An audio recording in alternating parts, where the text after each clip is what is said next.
ఇద్దరూ మొన్నటిదాకా ప్రతిపక్ష బీఆర్ఎస్ పార్టీ ఎమ్మెల్యేలే. అయితే ఒక ఎమ్మెల్యే అధికార కాంగ్రెస్ పార్టీలోకి వలస వెళ్లిపోయిన తర్వాత ఇద్దరు బద్ద శత్రువులుగా మారిపోయారు. ఈ క్రమంలో ఆ ఇద్దరు ఎమ్మెల్యేల మధ్య పచ్చగడ్డి వేస్తే భగ్గుమంటోంది. ఓ భూమి విషయంలో సవాళ్లు ప్రతి సవాళ్లు చేసుకుంటూ గ్రేటర్ పాలిటిక్స్ లో హీట్ ని పెంచుతున్నారు. వారిలో ఒకరు కుకట్పల్లి బీఆర్ఎస్ ఎమ్మెల్యే మాధవరం కృష్ణారావు కాగా మరొకరు షేర్లింగంపల్లి ఎమ్మెల్యే అరికెపూడి గాంధీ. ఇంతకీ ఇద్దరు ఎమ్మెల్యేల మధ్య గొడవెందుకు? ఇద్దరి మధ్య చిచ్చు రాజేసిన ఆ భూమి పంచాయతీ ఏంటి?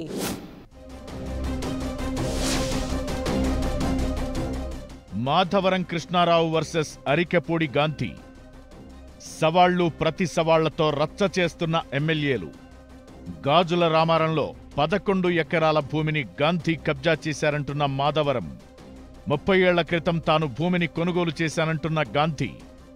హైడ్రా రంగంలోకి దిగి మళ్లీ వెనక్కి ఎందుకు వెళ్లిందో చెప్పాలంటున్న మాధవరం. ప్రభుత్వ భూమిని కాపాడాలని నేరుగా సీఎంకు మాధవరం లేఖ. కూకట్పల్లి ఎమ్మెల్యే మాధవరం కృష్ణారావు, శేర్లింగంపల్లి ఎమ్మెల్యే అరికెపూడి గాంధీ మధ్య మాటల యుద్ధం పీక్ లెవెల్కు చేరింది. ఆరోపణలు, విమర్శలు, సవాళ్లు ప్రతి సవాళ్లతో పొలిటికల్ హీట్ పెంచుతున్నారు ఇద్దరు ఎమ్మెల్యేలు. దీనంతటికీ గాజుల రామారం పరిధిలోని సర్వే నంబర్ 307లోని 11 ఎకరాల భూ వివాదమే కారణం. దీనిపైనే ఇద్దరి మధ్య డైలాగ్ వార్ నడుస్తోంది. మేడ్చల్ జిల్లా కుత్బుల్లాపూర్ పరిధిలోని గాజుల రామారం సర్వే నంబర్ 307లో మొత్తం 441 ఎకరాల భూమి ఉండగా ఇందులో 317 ఎకరాలను అగ్రికల్చర్ సీలింగ్ సర్ప్లస్ ల్యాండ్ గా గుర్తించి ప్రభుత్వం స్వాధీనం చేసుకుంది.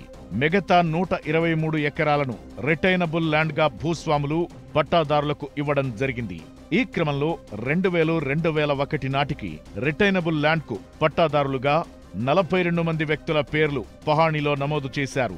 అయితే పక్కనే ఉన్న సీలింగ్ ల్యాండ్స్ పై కన్నేసిన కొందరు కబ్జాలకు తెరతీశారని చాలా రోజులుగా ఆరోపణలున్నాయి. ఇప్పుడు ఎమ్మెల్యే అరికెపూడి గాంధీ తనదిగా చెబుతున్న 11 ఎకరాల భూమి కూడా సీలింగ్ ల్యాండ్లోని ప్రభుత్వ భూమి అని మాధవరం కృష్ణారావు ఆధారాలు చూపిస్తూ ఆరోపిస్తుండడం రాజకీయంగా హీట్ పెంచుతోంది. అయితే గాజుల రామారం పరిధిలోని సర్వే నంబర్ 307లోని 11 ఎకరాలను తన కుటుంబ సభ్యులతో సహా 9 మంది కొన్నారని, ఇది పూర్తిగా ప్రైవేటు భూమేనని ఎమ్మెల్యే అరికెపూడి గాంధీ చెబుతున్నారు. ఈ అంశాన్ని తాను ఎన్నికల అఫిడవిట్లో కూడా ప్రస్తావించానంటున్నారు.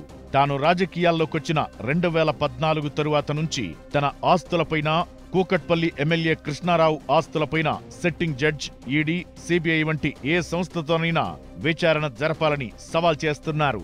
శేర్లింగంపల్లి ఎమ్మెల్యే అరికెపూడి గాంధీ గాజుల రామారంలో ఖచ్చితంగా ప్రభుత్వ భూమిని కబ్జా చేశారని కూకట్పల్లి ఎమ్మెల్యే మాధవరం కృష్ణారావు ఆరోపిస్తున్నారు. 2018 వరకు ఉన్న రెవెన్యూ రికార్డులను పరిశీలిస్తే ఈ విషయం స్పష్టంగా అర్థమవుతుందని ఆయన చెబుతున్నారు.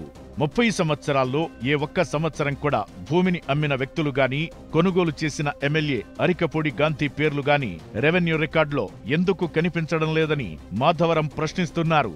ధరణి పోర్టల్లోని టెక్నికల్ అంశాలను అడ్వాంటేజ్ గా చేసుకుని రికార్డులను మార్చేసి 11 ఎకరాల ప్రభుత్వ భూమిని తన పేరుపైకి మార్చుకున్నారని ఆరోపిస్తున్నారు.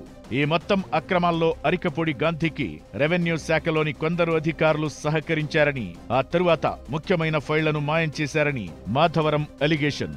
గాజుల రామారంలో భూములు కబ్జా అయ్యాయని అన్ని ప్రభుత్వ శాఖలతో పాటు హైడ్రాకు స్వయంగా ఫిర్యాదు చేశామని అంటున్నారు. ఇదే సమయంలో హైడ్రా తీరు కూడా వివాదాస్పదంగా మారింది. ఈ భూముల పరిరక్షణ కోసం రంగంలోకి దిగిన హైడ్రా ఆక్రమణలు తొలగించి ఫెన్సింగ్ వేసింది. అయితే మరుసటి రోజే ఎమ్మెల్యే గాంధీ తన భూముల ఫెన్సింగ్ తొలగించి మళ్లీ బ్యారికేడ్స్ ఏర్పాటు చేయడంతో వివాదం మొదలైంది. దీనిపై సీఎం రేవంత్ రెడ్డికి లేఖ కూడా రాసిన ఎమ్మెల్యే మాధవరం కృష్ణారావు విచారణ జరిపించి కబ్జాదారుల నుంచి భూమిని కాపాడాలని కోరడంతో ఇద్దరు ఎమ్మెల్యేల మధ్య రాజకీయ దుమారం రేగుతోంది.